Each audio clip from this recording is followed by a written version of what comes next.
Hey, I'm Eric, I'm the Explorer. I'm Phil, I'm the folklorist. And together we are setting out across the Empire State to explore the haunts and legends of New York.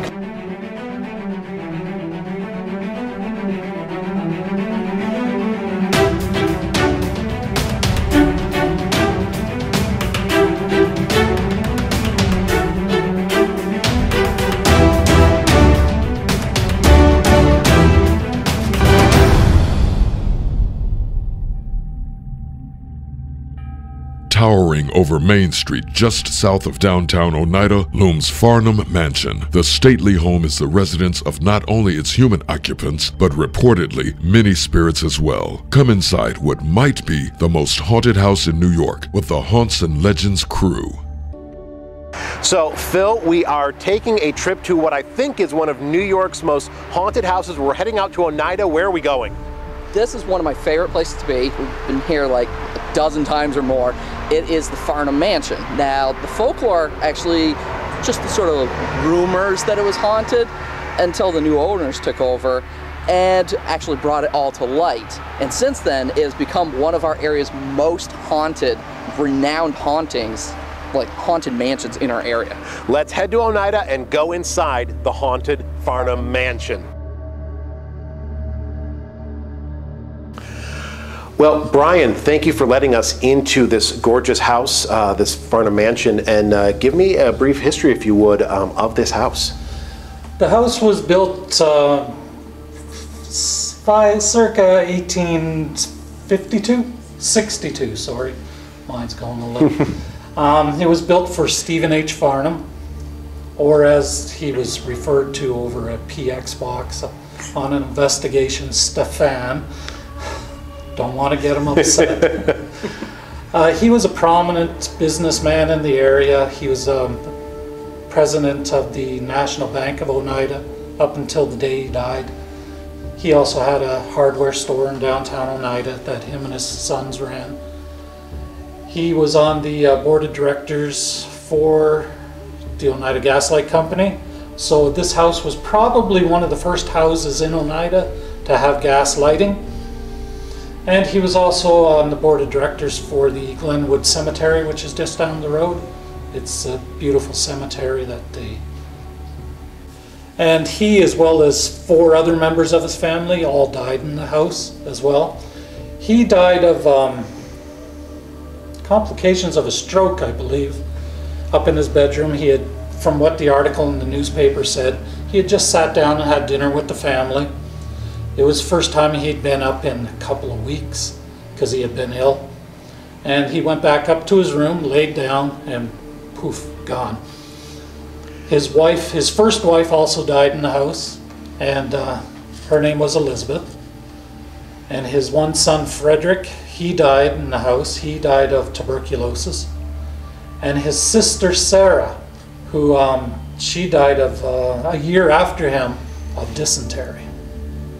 So there was a lot of death right away in this house. And that may be an interesting segue to Phil, something you've been telling me when you were telling me about Farnam Mansion, that this is a very spiritually active house? Very.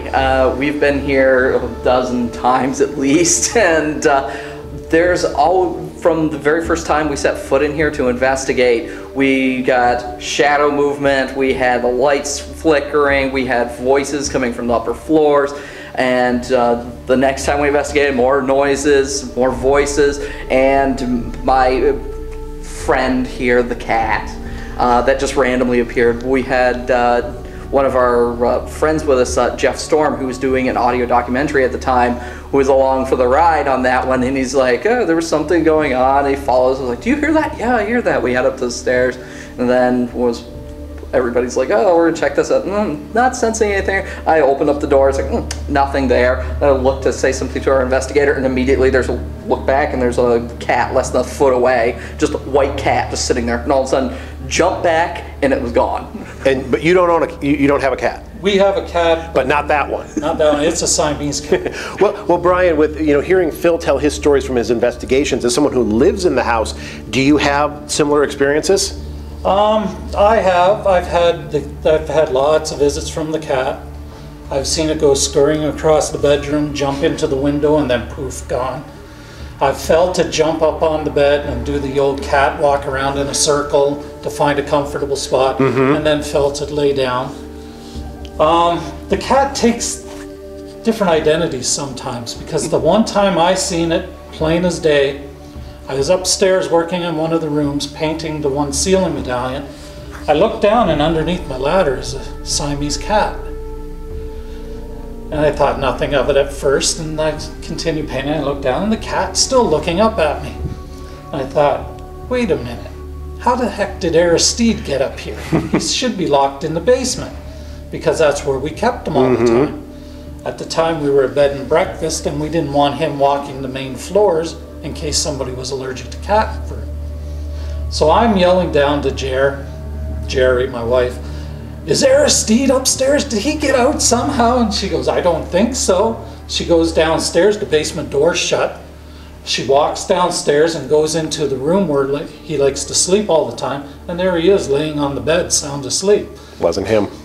With that as a segue, would you mind showing us some of the more interesting parts of the house where things have happened? Oh, sure, no problem. This is one of the first areas, like we're saying, our first investigation, our team split up and we'd sent a couple all the way up to the attic, and Josh and I were over here in the seance room and getting everything ready, doing baseline readings, and all of a sudden it's like all of our equipment gets set off by everything set up static, everything like that, and you see a shadow went right across this wall, came over to the lamp and switched on the lamp. And we're like, okay, you saw the shadow, and you have us both say it on camera. I was like, okay. We come right back over here, and as we're in here talking, all of a sudden we just fall quiet, and we hear voices talking upstairs, like audibly hearing voices, like, you hear it? Yep. He's like, okay. We're just standing here for like a good 5 minutes as we listen to them talk. It's like, okay, and they're all stomping around, everything like that. And I was like, guys, are you still in the attic? Yep. Oh, are you doing anything? Nope, we're just sitting here and doing an EVP session until you interrupted us. I was like, sorry. So they were just sitting up there being quiet. And so that was 2 floors above us, actually, for them. So whatever was above us.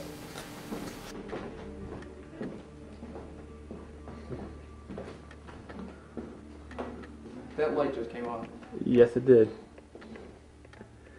Static monitor, scream, bloody murder. I'm getting footsteps upstairs.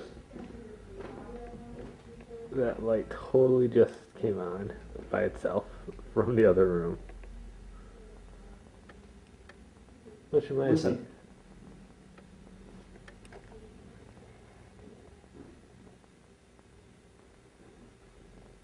There is nobody upstairs. You want to plug in the shotgun right now?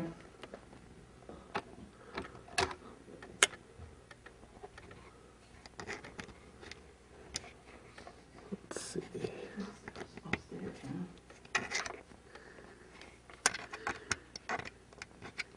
You hear that?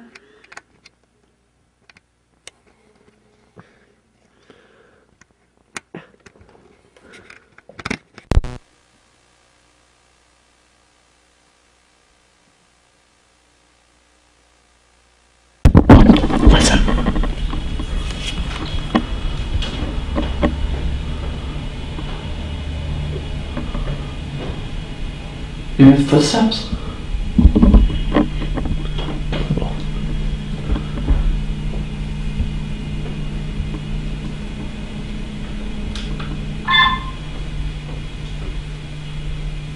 That mechanical noise was Me. Phil's camera, by the way. Your static is still red. I know, and my needle's jumping.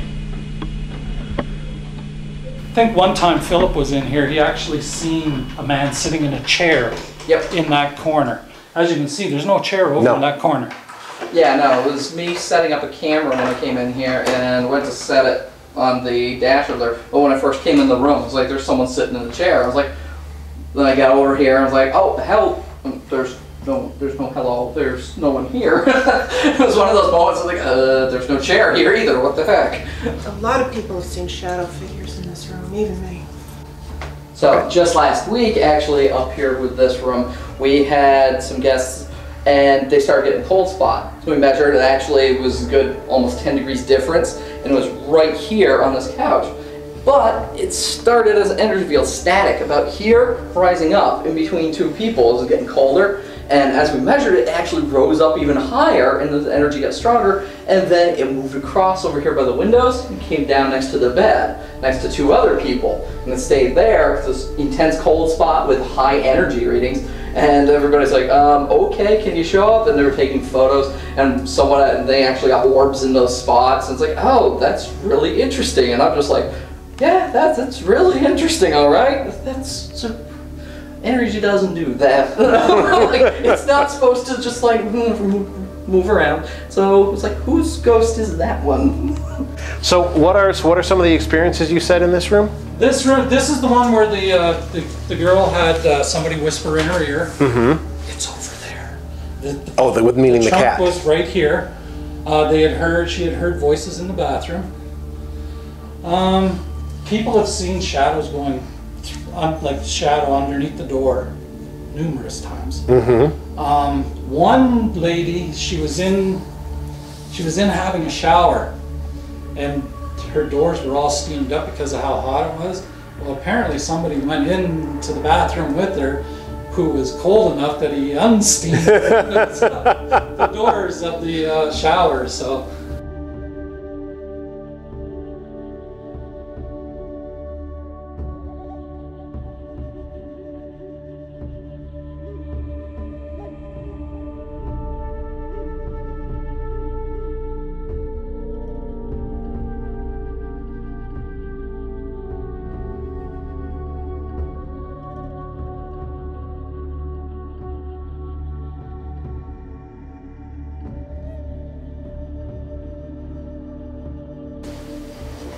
We'll head This way. this way. Well, this hallway here is where I had my first encounter, actual visual encounter with Dr. Crockett. I had come down the stairs, and I looked down the hallway, and just behind that post that's sticking out there, I see the upper part of a body kind of lean out and look at me. And I'm looking, and go, nah, can't be. Right.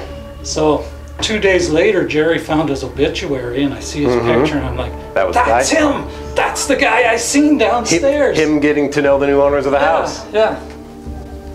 So we think this was the original Dr. had his laboratory down here? Oh, yeah. He did. It was in his obituary in the newspaper. And there.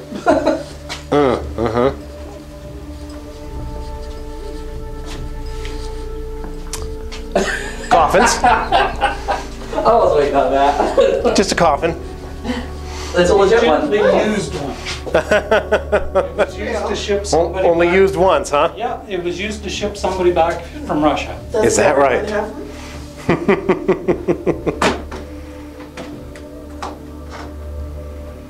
What was that? Oh my goodness.